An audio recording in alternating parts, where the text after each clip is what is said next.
Временските услови не ни се наклонети, не се на наша страна, меѓутоа сепак овој слободен ден, како втор ден, Великден, љубителите на природата и на планината секако дека ќе уживаат во она што го нуди матка. Спомена ти планинарското друштво Трансверзалец денеска имаат великденска акција на матка каде што ќе уживаат тука. Веднаш до мене го имам како соговорник Зоран Костадинов кој што е и организатор на ова акција. Добро утро за вас.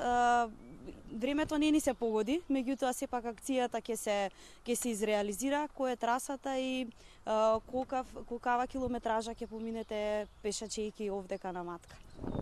Добро утро, поздрав до гледачите на ТВ Нова. Времето секогаш си е време, ние сме спремни, се надевам дека ќе уживаме во природата на матка. Трасата е околу 3,5 километри. Се пешачи прво до манастирот Света Богородица, потоа до Свети Спас. Сат и пол е до таму до Свети Спас. Мала пауза, продолжуваме до Света Недела.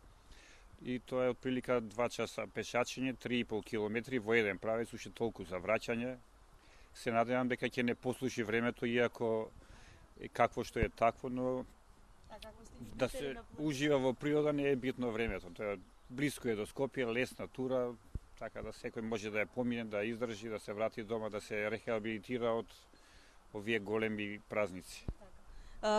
Имате ли можеби некоја посебна подготовка кога станува збор за вакви временски услови, што треба да се понесе за да можеби дождот да ве спречи или да се засолните некаде, некоја посебна опрема?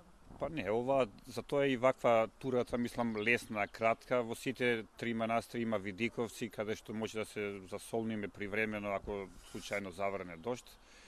Така да пожелно е кабаница да се носи, гојзерици, ништо друго не треба. Вода ќе имаме и одозгора и си носиме, така не е проблем. Колкава е заинтересираноста на луѓето да се приклучат во оваа акција, можеби рекреативци, можеби луѓе кои што постојано се по вакви тури, кои што се љубители на планината?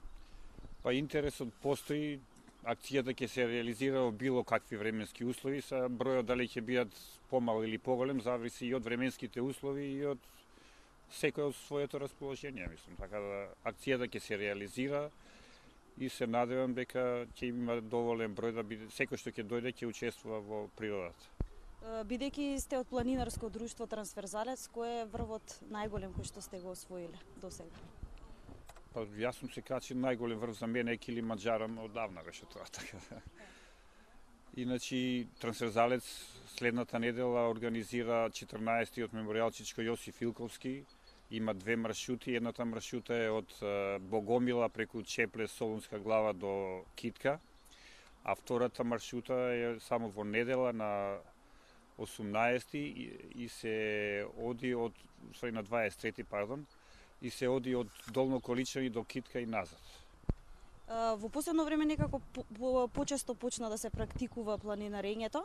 Што мислите, помодарство или пак љубители кои што се на планината и на природата сакаат да учествуваат во едни вакви уживања како што е секако планинарењето?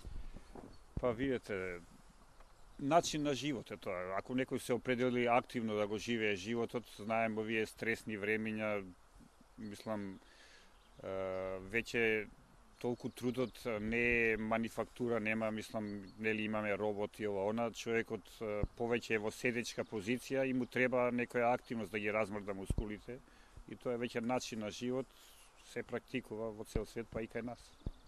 Ви благодарам за гостувањето, ви посакувам среќен пат и се надевам дека времето нема да ви прекоси, дека ќе успеете до целта која што имате поставено денеска.